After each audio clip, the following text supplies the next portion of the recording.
This is WPSL Port St. Lucie, the talk of the Treasure Coast.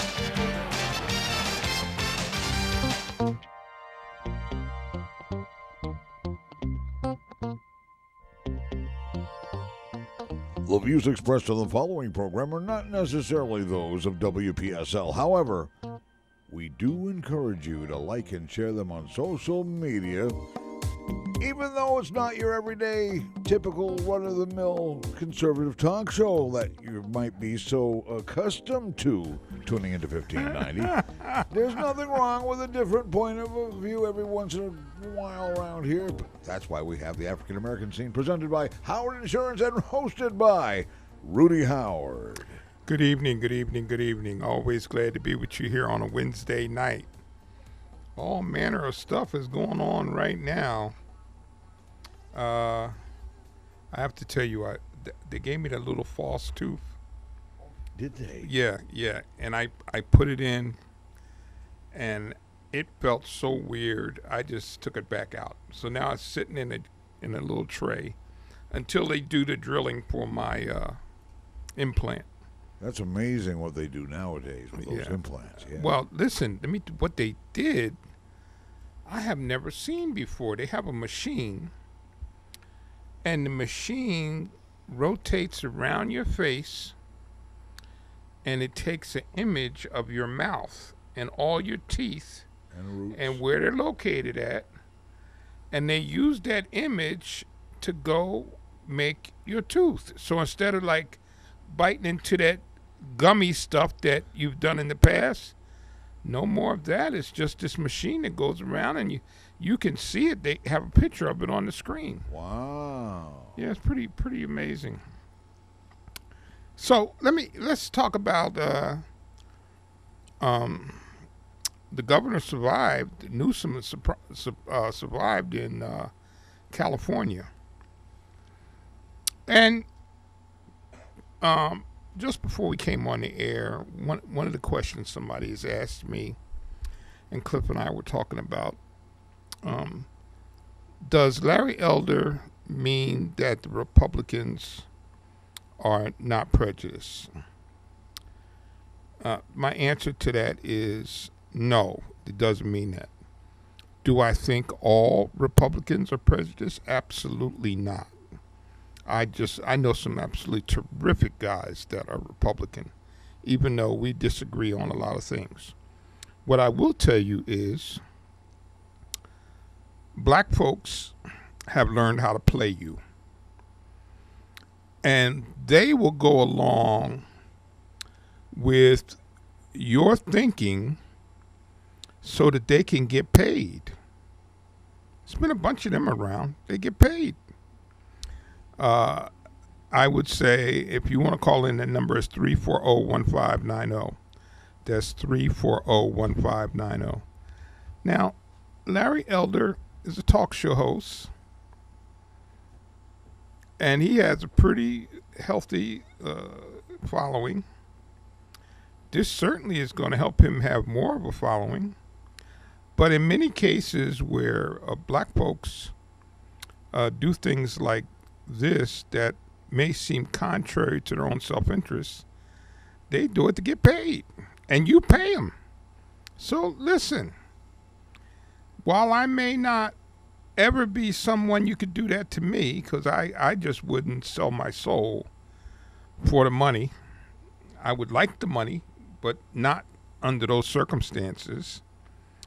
That is just something that happens. So the other one is Candace Owens. Candace Owens, she's gotten really fat and happy with money since she has gone to that side. And I told somebody once before, here's the irony of Candace Owens. If you do some research, Candace Owens, who says there's no such thing as racism and that she has never experienced discrimination, if you do a Facebook search, she had a successful lawsuit and was supported by the NAACP for a racist situation. Well, then she did have a situation at one time. Oh, it's you can find it.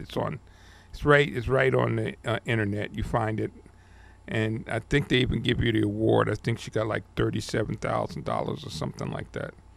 But yeah, she had a successful lawsuit. But if you ever listen to her, she doesn't think there's anything. There is no racism at all. She just thinks that it's all made up, and that the Democratic Party is done nothing but put black people on the plantation and enslave them to principles and ideas that are not beneficial to them at all. Well, I don't see that. In fact, I will say this to you. And again, the phone number is 340-1590. And the lines are open. Yes. Here's what I will say to you. I want you to sit down and give this some thought. Think about all the things that have made your life a little bit better, and tell me which party delivered those benefits to you. Think about all the things that have made your life better, and tell me which party delivered those things to you. That shouldn't be hard. But so if you're a Republican, you should be able to call me up and tell me all the things that the Republicans have done to make your life better. And I'll be waiting. And I know that somewhere in between the handshake and the fine foot of fellowship. Yeah, exactly. And you know what?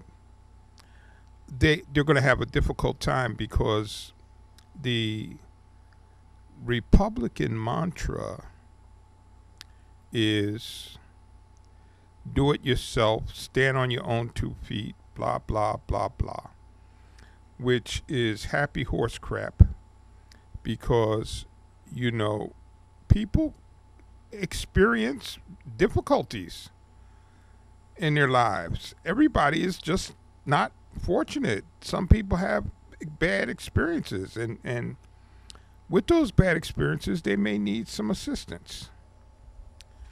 Now, the other thing that really I find quite irritating, and we talked about it a little bit last week, is about the double standard hypocrisy that Republicans often display, especially with this thing with Biden and about how he has destroyed the country with their pulling out of Afghanistan. And oh my God, is this Carlos? I haven't heard from him. I haven't heard about Tom Sullivan in a while. Yeah. Hey, Carlos. Carlos, where you been? Hey, what's going on, Rudy? My buddy, my pal, my buddy. Okay, so that means... Oh, sorry about that. Go ahead. That means that my Frederick Douglass and my Dr. Martin Luther King pictures that I got on my living room, 2 Republicans. That means I gotta take them down because they played me. They're not really Republicans. And now hold it. Now I'm gonna say something. You said what party has done something for me? Which one has done something for me? Well, since I am married to a African American woman and my kids are half African American, I want to say that Abraham Lincoln, a Republican, gave them their freedom, and I think that tops anything. I'm just going to hang up and listen to what you say. No, don't do that. Well, okay. Part of what you said is true. I mean, there's no question. Frederick Douglass and Martin Luther King were both Republicans. I would say growing up, most of my father's friends were Republican because the Republican Party had attracted black people because they, believe it or not, was supportive of the government intervening on behalf of African Americans to see that they had their rights and freedoms. All of that is very true. But what happened to the Republicans since the Civil Rights Act of 1964? Well, you had the blue dog Democrats who were opposed to the integration policies and the equal rights policies for African Americans, people of color. They opposed those, and because they opposed those, and they left the Democratic Party because the Democrats began to move from Republican to Democrat because Franklin Delano Roosevelt's philosophy with the New Deal and offering additional support and benefits for people persuaded them by, and I want you to hear this now, it's very important for you to hear this. He persuaded them by virtue of policy decisions that were beneficial to the people to move to the Democratic Party. Didn't force them, didn't try to steal the election. He simply found issues that were important to the African American and brown people and began to implement those, and as a result, people moved to the Democratic Party. Did you get that formula? Did you get that? It's really quite easy. You could do the same thing, but you won't. You want to cling stubbornly to your principles in spite of the fact that the vast majority of the people do not agree with you. Over and over and over again, you keep getting that message and you keep ignoring the message and want to do what you want to do. Now, I'm going to tell you right now, normally in the year of a new president, the Congress usually gets slayed. So the Congress would usually lose a lot of Democrats in this upcoming Democratic, in the next election, midterm election. But guess what? I don't think it's going to happen this time. You have really pissed off people so much with the anti-vax, the anti-mask, the abortion, blocking the abortions you just really have gone so far to the right, so far that you're turning off the average American person. The average American person's not there.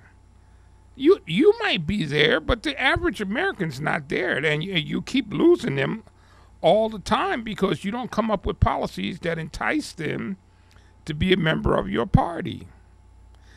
Let me say something else to you about what I talked about last week. One of the things I find very infuriating and very disturbing is hypocrisy. And I appreciated Steve coming on and supporting me in what I said, but I did additional research. Trump pulled out and left the Kurds, okay? Now, but here's the point I want you to understand, and I don't want to hear another one of you call up here and criticize Biden. He called Erdogan, president of Turkey, to let him know he was going to abandon the Kurds. So what does Erdogan do? Erdogan is a sworn enemy of the Kurds. But NATO is also one of our, Turkey is also a member of NATO. So he tells Erdogan goes after the Kurds. There's 130,000 people displaced. He begins to kill and murder them. There was even some fire at our own forces. Okay? Now, you don't want to talk about that. But don't call up here and talk to me about Biden, because I'm different than you, because I will admit that Biden's execution in withdrawing the troops was not done very smoothly, to say the least. But nevertheless, he got like 130,000 people out and has continued to bring people home since then. I think it was 10 yesterday or so. So, and I would like for you to tell me what President Trump did for the Kurds that he left behind and allowed Erdogan to come in and attack. Tell me what he did. I'm waiting. I'm listening. Somebody can call up and tell me. Maybe you know something I don't know. UFO disclosure? Oh. Yet the truth is still out there somewhere. Yeah, it is. But, you know, I said to you probably 6 or 7 months ago, you won't remember it probably. I said someday we're going to find out that Trump attempted a coup. That couldn't have been 6 or 7 months ago, but I did say that Trump attempted a coup. And I said we will find out eventually. We can't see it right now, but eventually we're going to find out that he actually tried a coup on our country.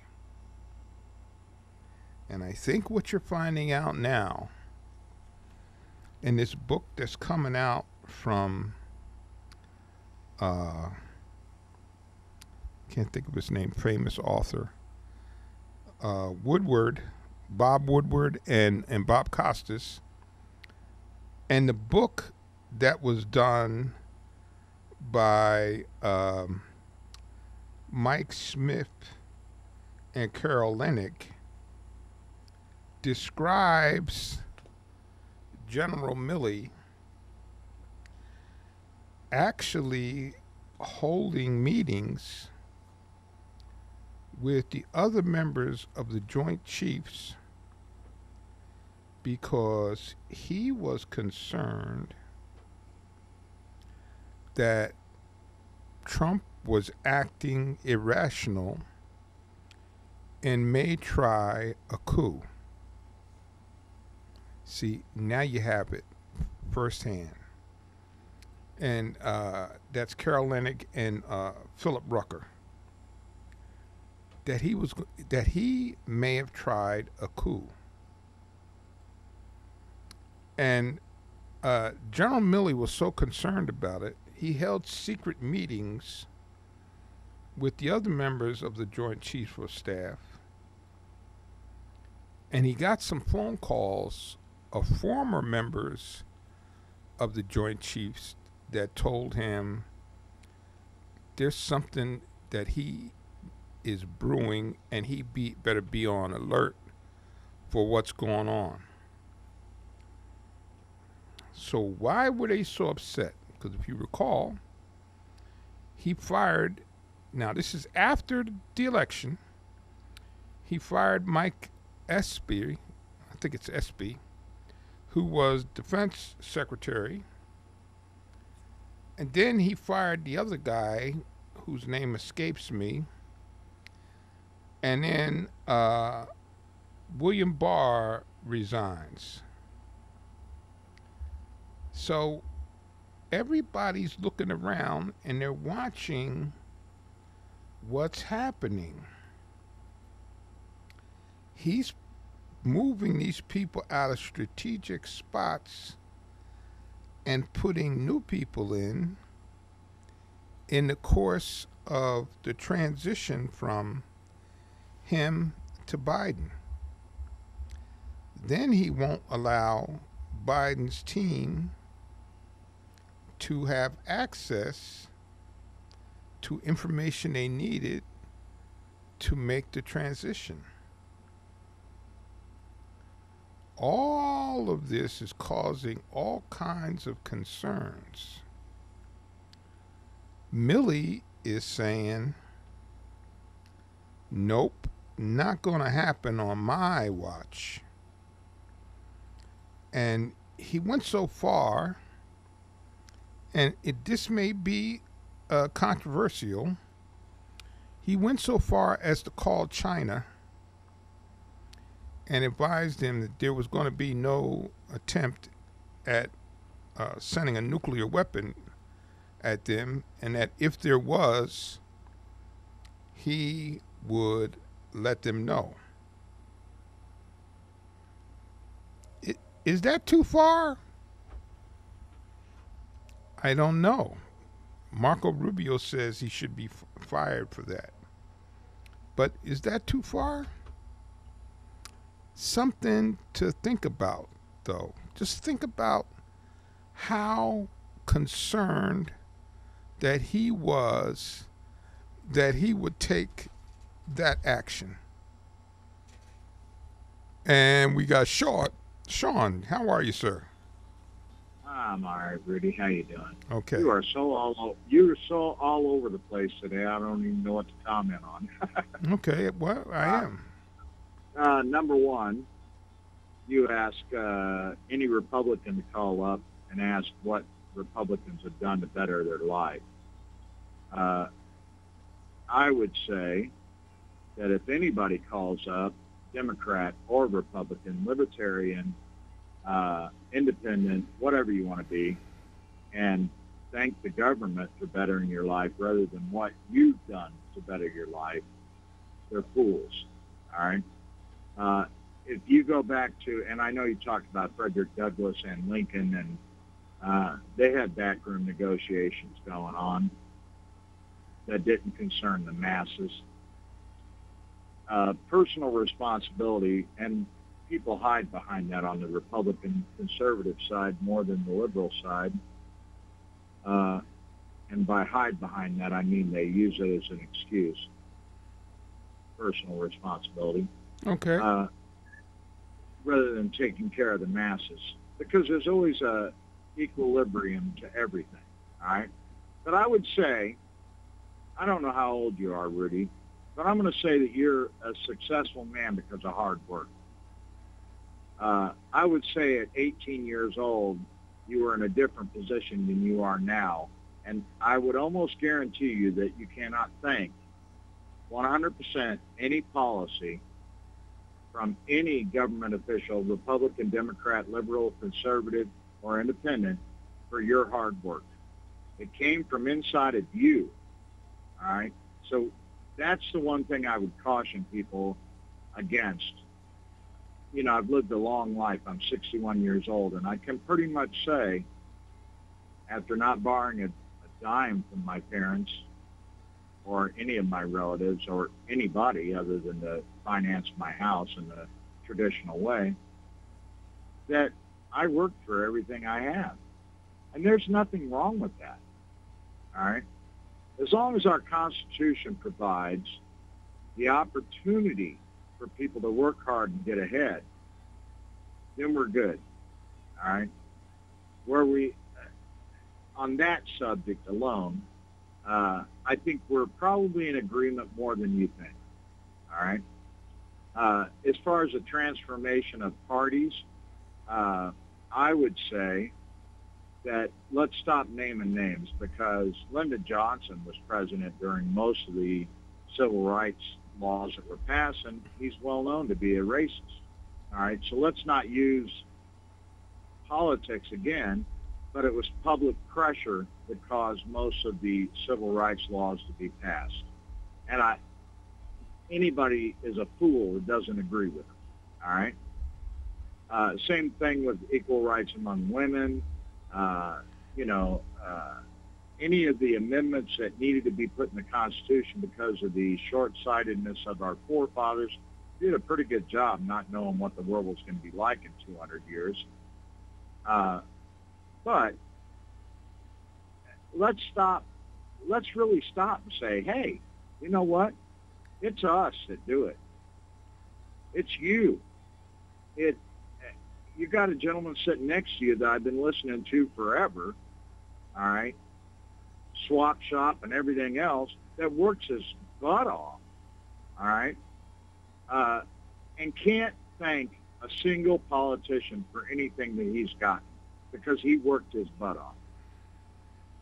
Do you agree or disagree? I think he would tell you that he's thankful for some health benefits that he was able to secure because of the government. I think he would tell you that. See, I think specifically that this gentleman who I respect, by the way, love his voice too. All right, calms me on a Saturday when I got to go into work when I'm supposed to be off. All right, listening to Swap Shop. But I still say that it was his perseverance, his energy that got him where he's at. All right. And I have a different opinion on healthcare. I think it should be free for everyone in this country, but we have to save the money elsewhere before we do it. But you know what? But that's personally, for instance, I'm going to give you a specific for instance. Last year in October, during the COVID crisis and everything, the company I work for, we had a decline in clients, let me put it that way, because of COVID, all right, which is nobody's fault. So I got a superior rating on my review, and I got a 2.5% raise instead of 3% because the max was supposed to be 3%, but they had to lower it for directors because of the supposed loss of income. All right, this year, inflation is up 5%, so my raise was actually a 2.5% deduction in my income. All right, now it's not. I don't blame anybody. All right. I'm not going to sit here and complain that gas went from $2.14 a gallon the day of inauguration to $3 a gallon now. I'm not going to sit and complain and tell you that it's a politician's fault. Guess what I'm going to do? I'm going to find a company that's going to pay me 6% more than what I make now, or my company will do it. All right, because I have perseverance. I spent 25 years in the business I'm in, and I'm not going to take it lying down, but I'm not going to be a radical and go out and march in the streets and tell some politician to fix it for me. I'm going to fix it myself because there's a company that's going to pay me more for what I know how to do and do well. So there's your difference, and maybe some people don't articulate that well, but that is the difference. A constitutional amendment, a civil rights amendment giving African Americans the right to vote is absolutely, unequivocally necessary in a progressive country that was in the Middle Ages, all right, that took longer than most European nations to realize the evils. Hell, it almost took as long as the African warlords that were in slave training. So wait. So what I'm going to know from you then is, if you feel that way, you're telling me it was important. Are you suggesting that that's not important now? It is important, but you know what? It's kind of like when I was in college, 1979, my second year. All right, I was in actually it was a creative writing class, but we had to debate. And it was a small class for University of Nebraska. We only had 14 students. We had 13 students in the class. And we did a debate. And it was an odd number, so I ended up debating my instructor on the Equal Rights Amendment. All right? which was for the women's rights. All right, and my problem with it was constitutionally they were already, all of her arguments, they were already guaranteed under the Constitution. So what they needed was social change in the minds of people, which only takes place through attrition. Let's face it. You and I are not racist. I know you don't hate me because I'm white. No, I don't hate you because you're black. All right? I know that for a fact. All right? But there are people out there that don't like you because you're black, and there are people out there that don't like me because I'm white. That's true. All right? So attrition takes care of that. You have children. No, it doesn't Right. necessarily. I mean, you want to say it's the natural order of things that solves all the differences that exist, and it doesn't. Absolutely not. I'm not saying that. Okay, Rudy. Honest to God, I'm not saying that. Okay. I'm telling you that you are not going to change minds with laws. You are going to change minds through attrition. Look at the difference between 1862 and now. Okay, let me give you an example that's not correct. I can remember clearly, I'm a little older than you, when the seatbelt law came out. Uh-huh. And they tried to get people to put on the seatbelts. So eventually they had to make a seatbelt mandate. People didn't like it. People were pissed off about it. But guess what? Now everybody puts on their seatbelt. Not everybody. I have a stubborn-ass brother who refuses to wear his. But here's the point. People on motorcycles don't put on seatbelts either, and it shows you the other side of it, the hypocrisy of government. They let people in Florida ride a motorcycle without a helmet, but they make me put on a seatbelt in my car. Okay? So, in other words, the government needs to clearly state why they're making laws. It's not to save people's lives, or they wouldn't let people ride motorcycles at all on I-95. In Florida especially, where you have people can't see over the dash, all right?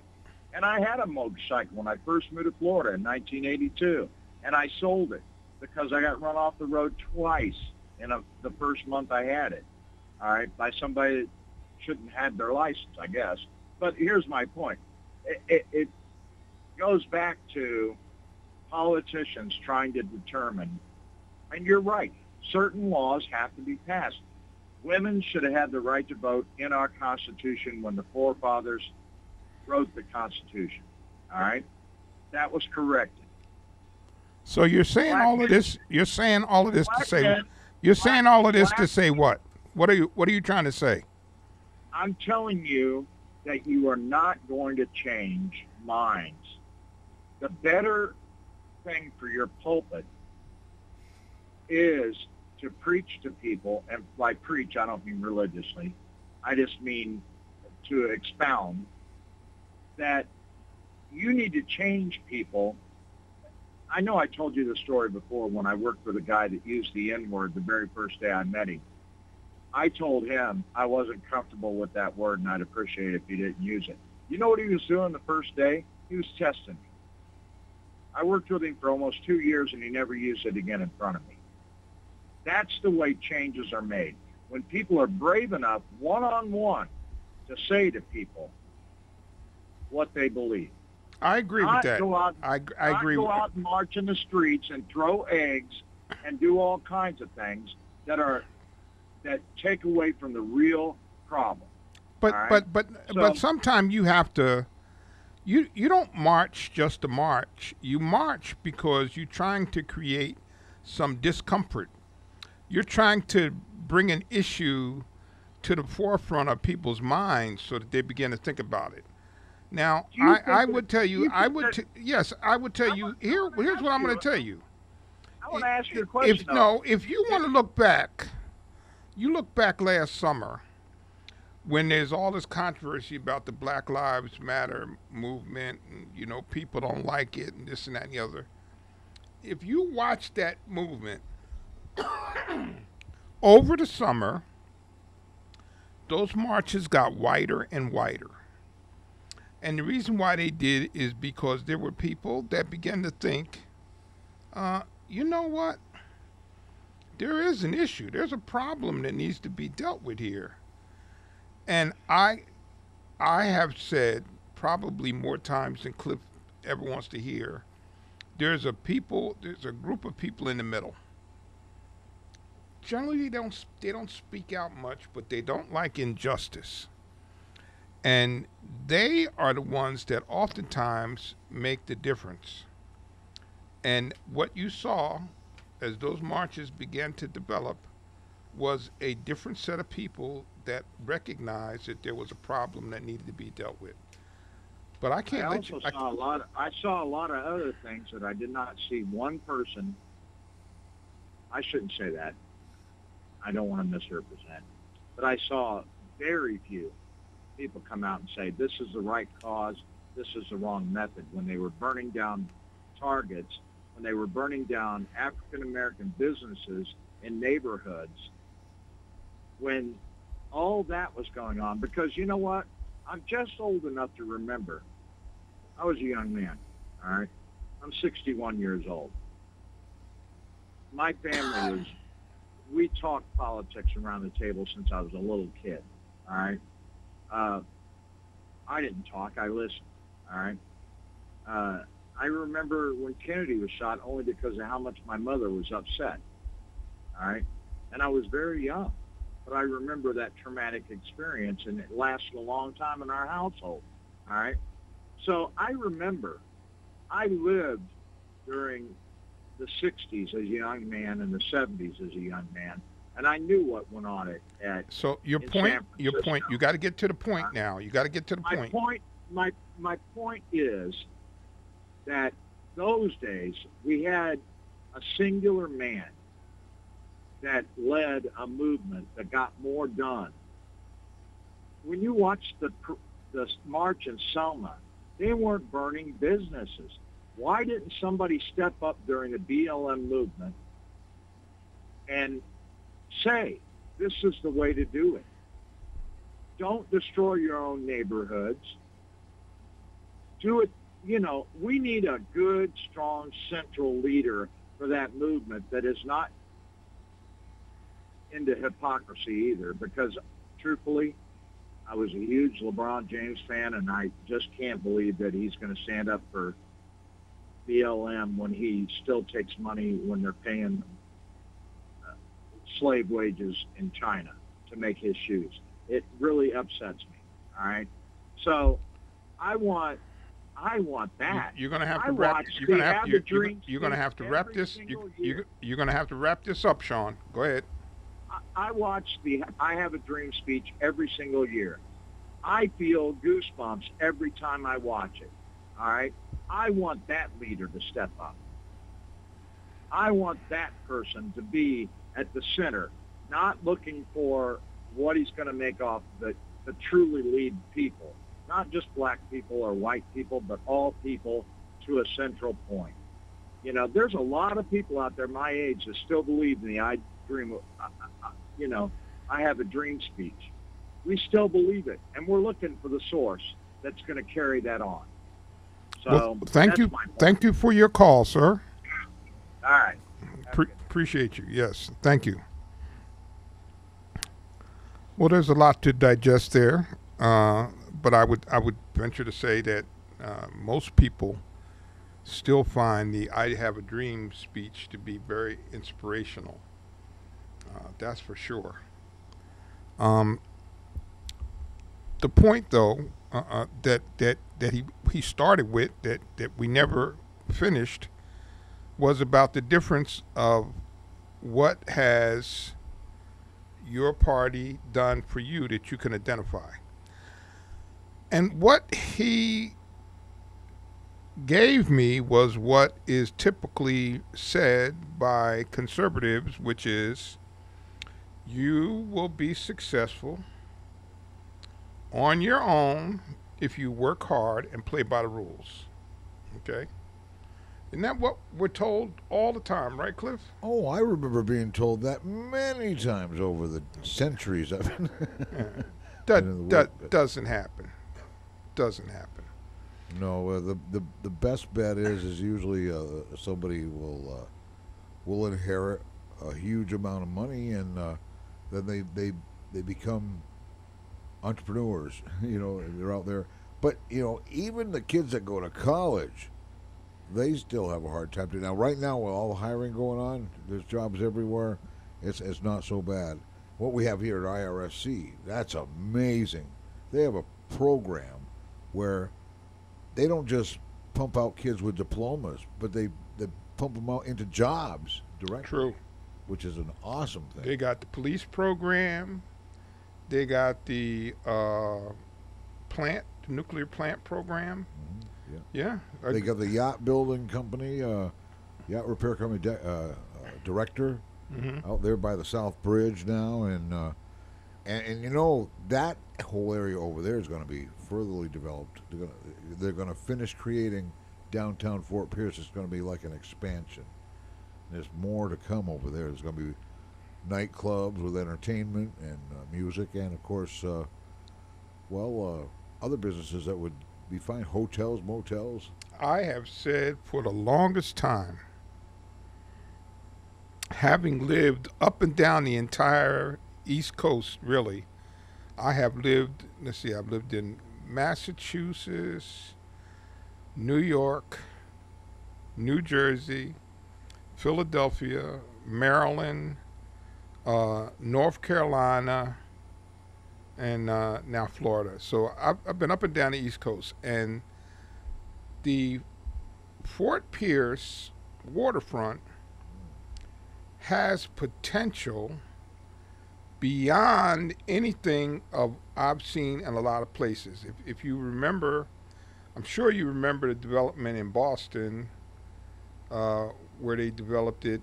Well, yeah, you've been gone for a long time. I was quite young, but I did go to Fenway Park. I do know that the Prudential Center's still there. Yeah.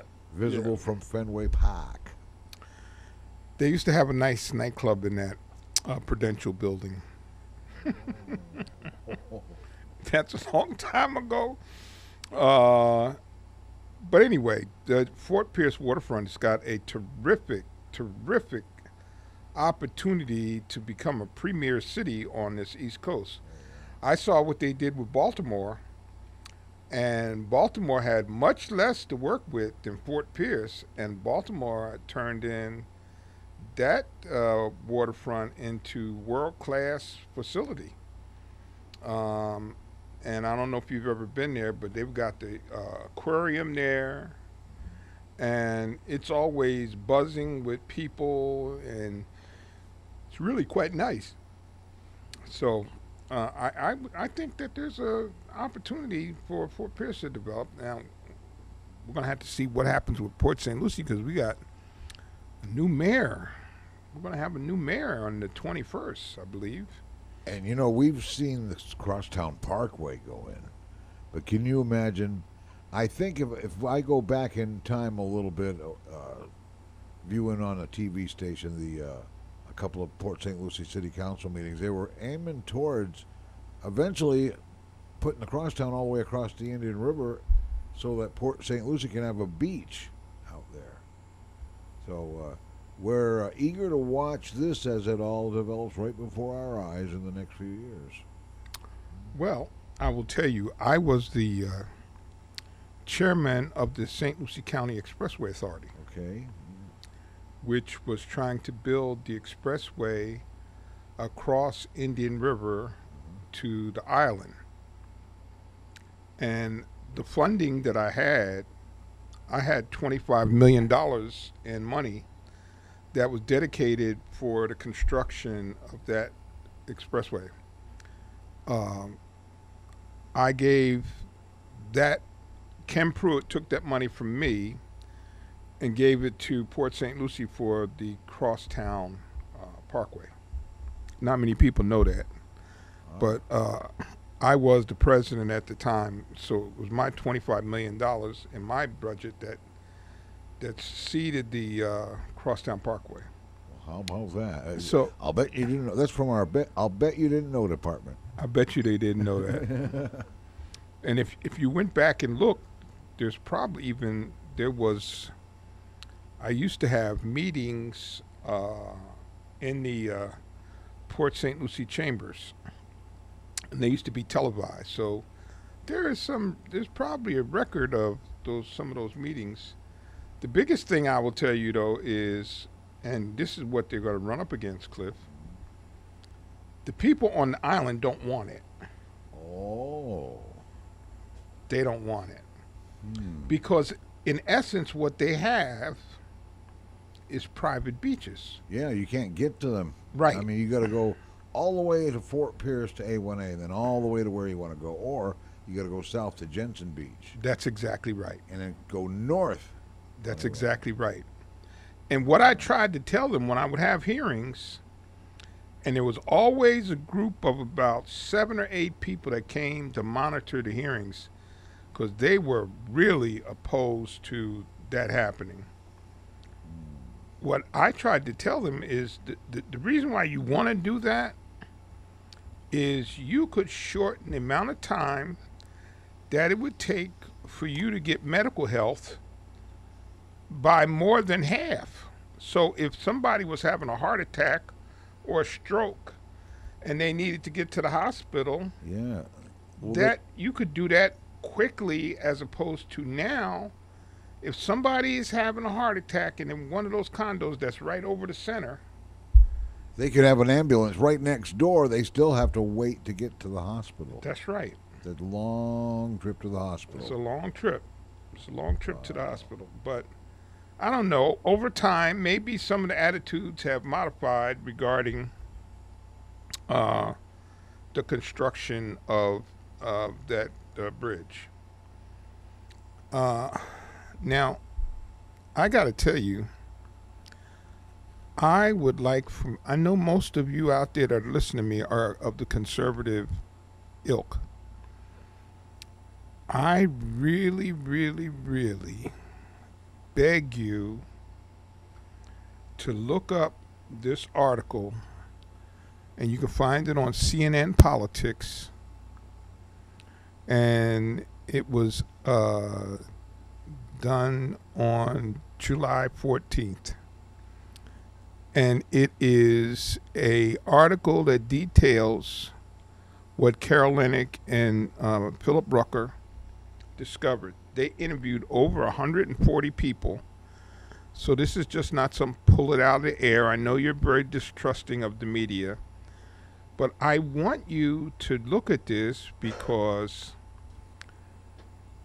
your loyalty to Donald Trump is misplaced. It's misplaced. He don't love this country. He was trying to destroy our democracy. I want you to see that firsthand for yourself. And if you look this article up and you read it like I have, and you see some of the things people said and about how concerned they were over how he was acting, you will see we really came very, very close as any time in our history to experiencing a coup. That I find that frightening. And the thing that I think we've learned under Trump, and I think we have to do some things differently. A lot of things that we taken for granted are not laws. They were routine things that people did out of a sense of obligation. So some of the stuff that he ignored completely was not a law. It was just that he just decided that he was not going to follow the routine most people would follow. For example, even some of the access to some of his staff members. He would not allow them to have access to his staff members. You know, I don't know, but I just want you to, you know, I don't care if you're a Republican. We're going to probably have some disagreements about policy. What I do care is that you still pledge loyalty to this man who's a miserable, lying, cheating piece of crap. He's awful.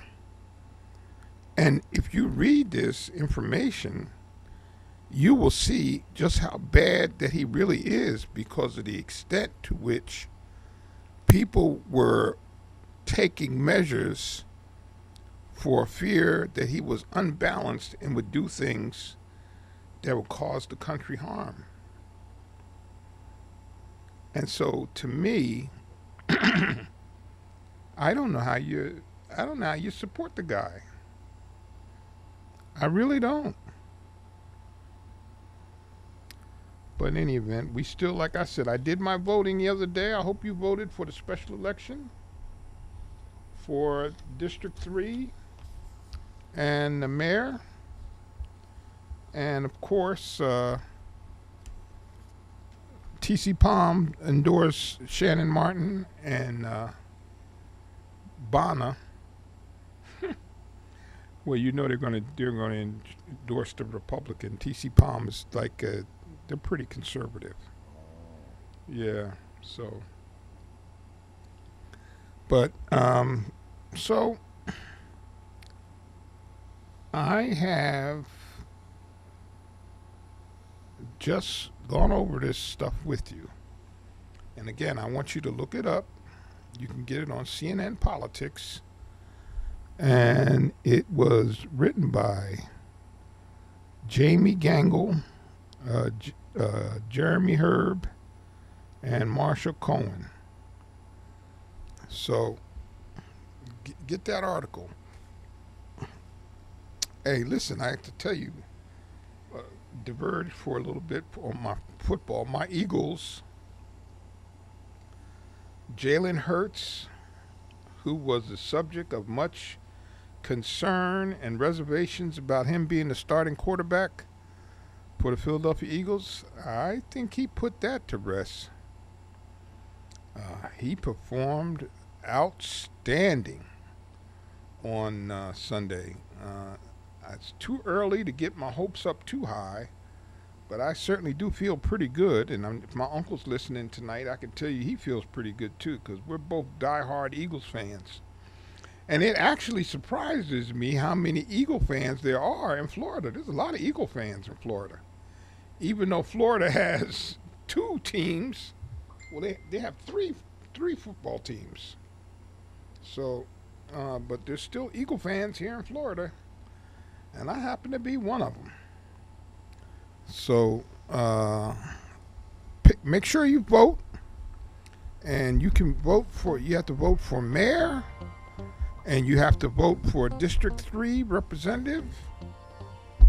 And